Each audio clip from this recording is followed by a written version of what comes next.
Hello বন্ধুরা, good morning. আমি সঙ্গীতা। আমি নতুন একটা ব্লগে তোমাদেরকে অনেক অনেক ওয়েলকাম। কেমন আছো তোমরা সবাই? আশা করছি ভালো আছো আর সুস্থ আছো। আমরাও না বেশ ভালো আছি। আর আজকে হচ্ছে সোমবারের, এখন ঘড়িতে বাজে সকাল 7টা।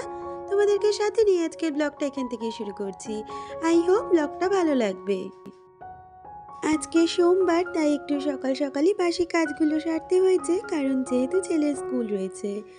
আর সমস্ত কাজ সেরে চলে এসেছি রান্নাঘরে, চা বসিয়ে দিয়েছি। আর ওদিকে ছেলের দুধটাও বসিয়ে দিলাম। শীতের সকালটা যতই তাড়াতাড়ি ওঠার চেষ্টা করি না কেন, দেরি সেই হয়েই যায়। 7টাও মনে হয় আমার কাছে অনেকটা দেরির সময়, কারণ 8টার মধ্যে ছেলেকে রেডি করিয়ে স্কুলে পাঠাতে হবে, সেই জন্য। শীতকালে তো দিন ছোট, আর সেই কারণে দিনের সাথে কিন্তু পাল্লা দিয়ে কাজ করে ওঠা যায় না। তবুও তো সময়ের মধ্যে কাজ আমাদের সারতেই হয়। আজকে সকালে 3 কাপ চা, কারণ আমার জন্য, আমার হাজবেন্ডের জন্য, আর আমার বাড়িতে যে দিদি কাজ করে তার জন্য। আর চাটা নামিয়ে দিয়েই আমি ছেলের স্কুলের টিফিনটা বসিয়ে দিয়ে গেছিলাম। আজকে ওকে ম্যাগি দিয়েছি, আর এটা বসিয়ে দিয়ে গিয়ে আমি কিন্তু চাটা খেয়ে নিয়েছি। সেই সময়ের মধ্যে আমার ম্যাগিটাও রেডি হয়ে গেছে। আর এখন ছেলেকে টিফিনটা প্যাক করে দেব। আমি কিন্তু সংসারের কাজগুলোকে এইভাবে প্ল্যানিং মাফিক করে থাকি। আগে থেকেই প্ল্যান করে রাখি কোন কাজটার পরে কোন কাজটা করলে আমার সময়ের মধ্যেও হবে আর সুবিধেও হবে। তারপরেও যখন ক্যামেরা হাতে নিয়ে কাজ করতে হয়, সেই জায়গায় কিন্তু সময়টা একটু হলেও আমাদের বেশিই লাগে। যারা আমরা ব্লগিং করি তারা এই বিষয়টা খুব ভালোভাবেই জানি। তবুও কিন্তু সমস্ত কাজ সময়ের মধ্যে গুছিয়ে করে সেটাকে আবার ক্যামেরাবন্দি করে তোমাদের সামনে প্রেজেন্ট করাও কিন্তু একটা বিশেষ কাজ। ইতিমধ্যে হাজবেন্ডকে টিফিনটা বানিয়ে দিয়েছি। আজকে সমস্ত রকম সবজি দিয়ে চাউমিন করেছি, আর তারপর একটু সোয়াবিন সিদ্ধ বসিয়েছি, আর আরেকটা গ্যাসে ডাল সিদ্ধ বসিয়েছিলাম। আর তারপরে যে সমস্ত সবজি আমার আজকে রান্নায় লাগবে সেগুলোকে কেটে নিচ্ছি। সমস্ত সবজি একেবারে কেটে রান্নাটা শুরু করলে হয়তো অনেকটা সুবিধে হতো। তবুও আমার যেন কোথাও গিয়ে মনে হয় যে এই জিনিসগুলো সিদ্ধ করার থাকে, যেমন ধরো ডাল, এইটা বসিয়ে দিয়ে আমি কিন্তু সবজিগুলো যদি কেটে নিই তাহলে আমার অনেকটা টাইম সেভ হয়। আমরা মেয়েরা সংসার করতে ভালোবাসি বলে এই নয়, সময়ের সারাটা দিনই আমাদের রান্নাঘরে বা সংসারের নানা কাজেই কাটাতে হবে। আমরা যদি সংসারের কাজগুলোকে একটু বুদ্ধি খাটিয়ে সময়ের মধ্যে করে ফেলার চেষ্টা করি, তাহলে কিন্তু সংসারের কাজের থেকে আমরা নিজেদের জন্য কিছুটা সময় পাই। আর আমার মনে হয় প্রতিটা মানুষেরই কিন্তু নিজস্ব একটু ব্যক্তিগত সময় পাওয়ার অধিকার আছে বা দরকারও আছে। এখন তো শীতকাল, নিজের জন্য যদি একটু সময় পাই, কোথাও হয়তো একটু রোদ পোয়াতে বসি। আমি তো এই বিষয়গুলো করে থাকি। তোমরা কারা কারা অবশ্যই আমাকে জানিও। আর আজকে তো নিরামিষ রান্না করব। আজকে করেছি সমস্ত রকম সবজি দিয়ে ভেজ ডাল, আর তার সাথে করেছি সোয়াবিন আলুর তরকারি, সম্পূর্ণ নিরামিষভাবে। নিরামিষ সোয়াবিন বলতে আজকে মশলা হিসাবে দিয়েছি 2টো টমেটো, একটু আদা আর জিরে। এটা দিয়েই কিন্তু আজকে সোয়াবিনটা রান্না করেছি, আর সোয়াবিনটা খেতেও কিন্তু অনেকটাই টেস্টি হয়েছে, আর সাথে ডালটাও। আর শীতের দিনে এরকম ভেজ ডাল সাথে বেগুন ভাজা খেতে কিন্তু অসাধারণ সুন্দর লাগে। তবে এটা কিন্তু আমার নিজস্ব ব্যক্তিগত মতামত, কার কিরকম লাগে আমি তো জানি না। যেটা আমার ভালো লাগে সেটাই তোমাদের সাথে শেয়ার করলাম।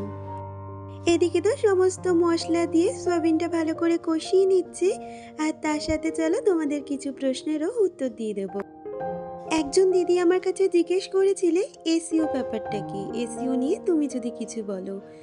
তো দিদি, তোমাকে আমি প্রথমেই বলতে চাই, এটা যেহেতু আমার একটা ব্লগ চ্যানেল, এটা কোনো টেক চ্যানেল না, সেক্ষেত্রে আমি কিন্তু এই বিষয়টা নিয়ে তোমাদেরকে ডিটেলসে বলতে পারবো না। এটুখানি বলতে পারি, তোমরা একটু টেক চ্যানেলগুলো ফলো করো বা এসইও বলে সার্চ করো, অনেক টেক চ্যানেলের ভিডিও তোমরা পেয়ে যাবে, সেখান থেকে তোমরা এই জ্ঞানটা নিতে পারবে। আমিও কিন্তু প্রথমের দিকে তাই করেছিলাম। এখনো যদি কোনো রকম সমস্যায় পড়ি, আমি কিন্তু টেক চ্যানেল ফলো করি। আর আর কথা বলতে বলতে আমার সোয়াবিনটা রান্না হয়ে গেছে। আর ওদিকে রান্না করছি ফুলকপির ডাঁটা আর আলু দিয়ে সর্ষে দিয়ে। এই রেসিপিটা আমি আমার বৌদির থেকে শিখেছিলাম, আর খেতেও কিন্তু অসাধারণ সুন্দর হয়। ইতিমধ্যে ছেলে স্কুল থেকে চলে এসেছে, আর হাজবেন্ড যেহেতু বাড়িতে, তাই ওকে তেলটা মাখিয়ে স্নান করিয়ে দিল। আর এদিকে রান্না হয়েছে এই যে ডাঁটা আর আলু দিয়ে যে চচ্চড়িটা রান্না করেছিলাম, তার সাথে সয়াবিন, ডাল আর বেগুন ভাজা। আমার না শীতের দিনে, অন্তত নিরামিষের দিনগুলোতে যদি একটু বেগুন ভাজা হয় গরম ভাতে, তাহলে আর কিছুর দরকার পড়ে না। আর খাওয়া দাওয়া সেরে বাইরের কয়েকটা জামা কাপড় ছিল, সেগুলোকেই তুলে নিচ্ছি। শীতের দিনগুলোতে যদি একটু বুদ্ধি খাটিয়ে সময়ের মধ্যে সংসারের কাজগুলো গুছিয়ে করা যায়, তাহলে কিন্তু নিজের জন্য বেশ কিছুটা সময় পাওয়া যায়। আর আমার মনে হয় গরমের দিনের থেকে শীতকালে আমাদের একটু আলস্যতা বেশিই কাজ করে। মনে হয় সারাদিন একটু শুয়ে বসেই কাটিয়ে দিই। আবারও তোমাদের সাথে দেখা হচ্ছে সেই বিকালবেলা। আবারও সকালের মতন বিকালে চলে এসেছি চা করে নিতে। তবে ছেলেকে তো চা দেব না, আমার আর হাজব্যান্ডের জন্য চা করে নিয়েছি। আর ছেলেকে একটু হরলিক্স দিয়ে দেবো, ও খেয়ে পড়তে চলে যাবে। সংসারের হাজার কাজের মধ্যেও কিন্তু ছেলের খাওয়া দাওয়া পড়াশোনার টাইমিংটা বজায় রাখারই চেষ্টা করি।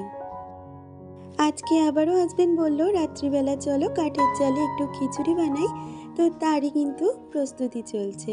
প্রথমে এদিকে ডালগুলো ভেজে দিচ্ছি, আর তারপরে চালটা সিদ্ধ বসিয়ে দেবো, মানে সবই একসাথে সিদ্ধ করে কড়াইতে সমস্ত মশলা কষিয়েই আজকে সোমবারটা দেব। এতক্ষণ পর্যন্ত যারা আমার সাথে রয়েছে, যদি আমার ভিডিওটা তোমাদের কিছু ভালো লেগে থাকে, প্লিজ একটা লাইক কমেন্ট করে দিয়েছো।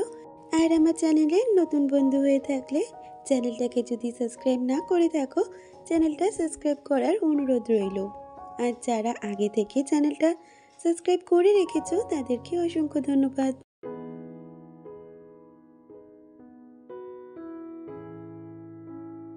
আর এদিকে দেখো খিচুড়ির জন্য মশলাটা ভালো করে কড়াইতে কষানো হচ্ছে। আর এইভাবেই আজকে সোমবারটা দেওয়া হয়েছে, তবুও হাঁড়িটা মনে হচ্ছে একটুই ছোট হয়ে গেছে। আর এই যে আমাদের কিন্তু আজকে হেল্প করেছে পাশের বাড়ির এক দিদি। শীতের দিনে এরকম ফুলকপি কড়াইশুঁটি আলু দিয়ে খিচুড়ি খেতে কিন্তু বেশ ভালো লাগে। কার কার ভালো লাগে অবশ্যই কমেন্টে জানাতে পারো। এইদিকে খিচুড়ি হচ্ছে, আর আমি ঘরে বেগুনি ভেজেছি খিচুড়ি দিয়ে খাওয়ার জন্য। আর তারপরে সেই পাশের বাড়ির দিদিকে খিচুড়ি দিয়ে আসা হয়েছে, আর তারপর আমরা তিনজনে খিচুড়ি নিয়ে বসে পড়েছি। তাহলে বন্ধুরা, আজকে খিচুড়ি খেতে খেতেই ভিডিওটা এখানে শেষ করছি। দেখা হচ্ছে পরবর্তী ভিডিওতে।